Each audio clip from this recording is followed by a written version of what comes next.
The other crazy story that just popped up here is the potential run of president or the speculation, I should say, for Tucker Carlson.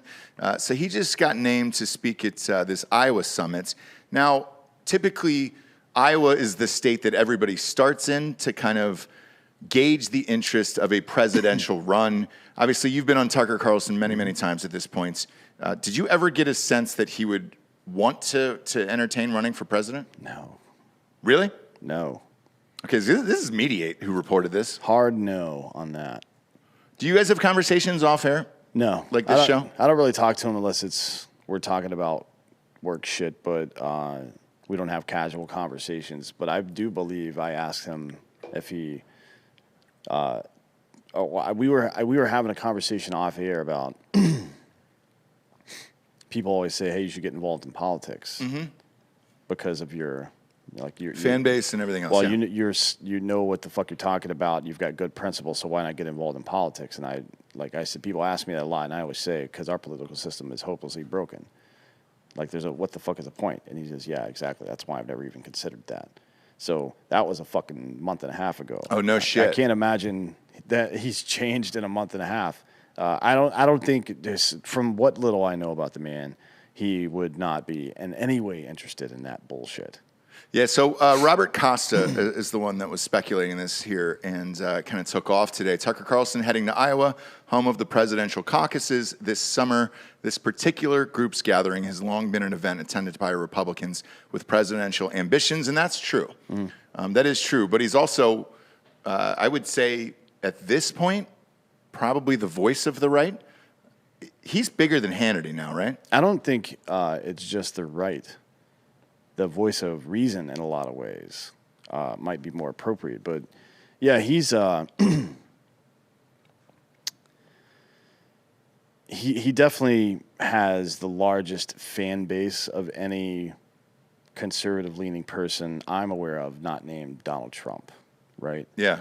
But that doesn't necessarily mean he's going to, like, fucking Matthew McConaughey has got better name ID in Texas than fucking he does, right? Yeah. And he's not running for shit either. No. But people do try to drag you into it just because of that. Because the hardest thing to do is get name recognition. If you can do that, you can win with enough money. You can win anything. Sure. If you have name recognition already. So, but no, why would he?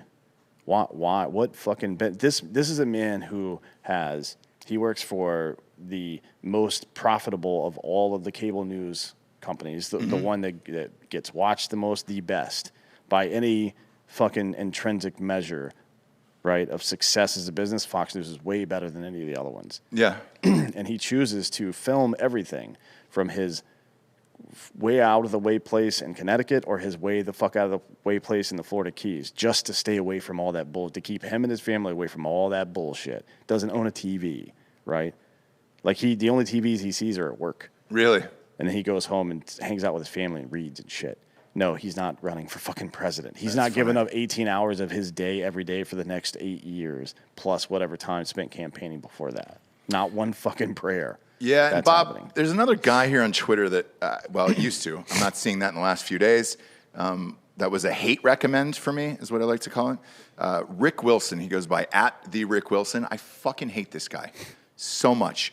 He also popped up and said he's running for president. Well, they need a boogeyman, right? Like, it doesn't look like Trump is going to run, I don't think. I think if he was planning on running, he would have to distance himself from True Social. He couldn't be involved in that.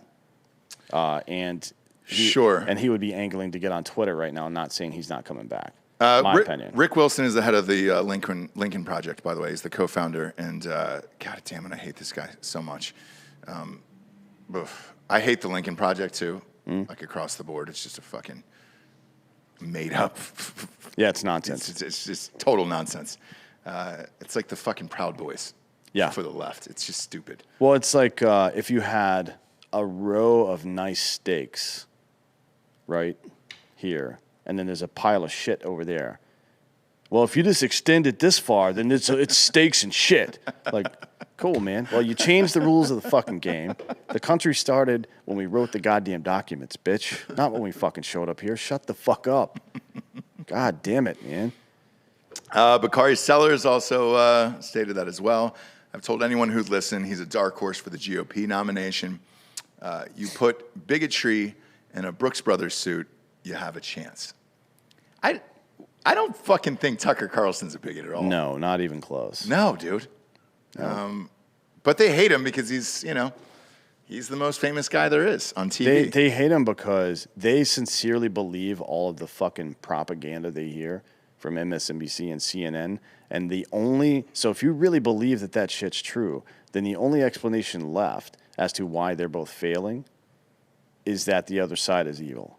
It can't be that you're incompetent. The other side has to be evil. It's like the inverse of Hanlon's razor almost. Right. It's hilarious to see. Actually, liberal meltdown is currently trending on Twitter. Oh, yeah. So, I mean, these people are fucking losing their minds because this, the process they've gone through to recreate reality for themselves, right, is now gone away. They're coming down off the drug now, and they're realizing that they're in some fat girl's apartment. You know what I mean? And her kid's asleep in the other room, and her big-ass leg is swung over you on your leg, and you might have to wake her up to get the fuck out. This is a painful realization. Yeah. I have been in this position, and it is They are not fun. full-on Coyote Ugly mode right now.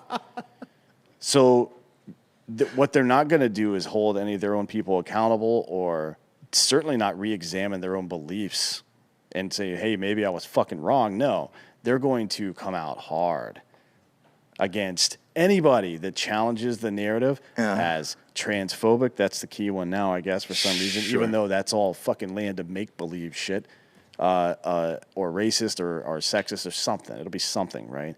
You're a Russian agent. Yeah. Right. Yeah. They have to Russian spy. They have to create that boogeyman, though.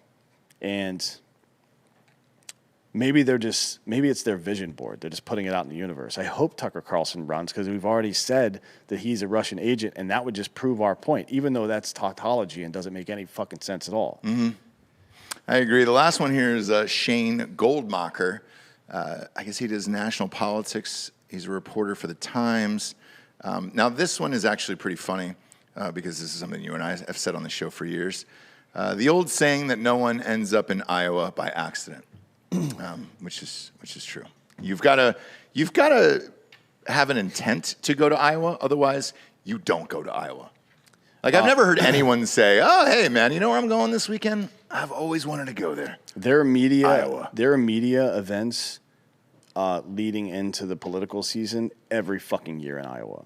Every year. This isn't fucking new. And they don't all run for goddamn office either. No, but this one they said, almost every Republican who has announced for president does go here. I'm with you on this. This is why I was so shocked from the Trump rant, to be honest with you.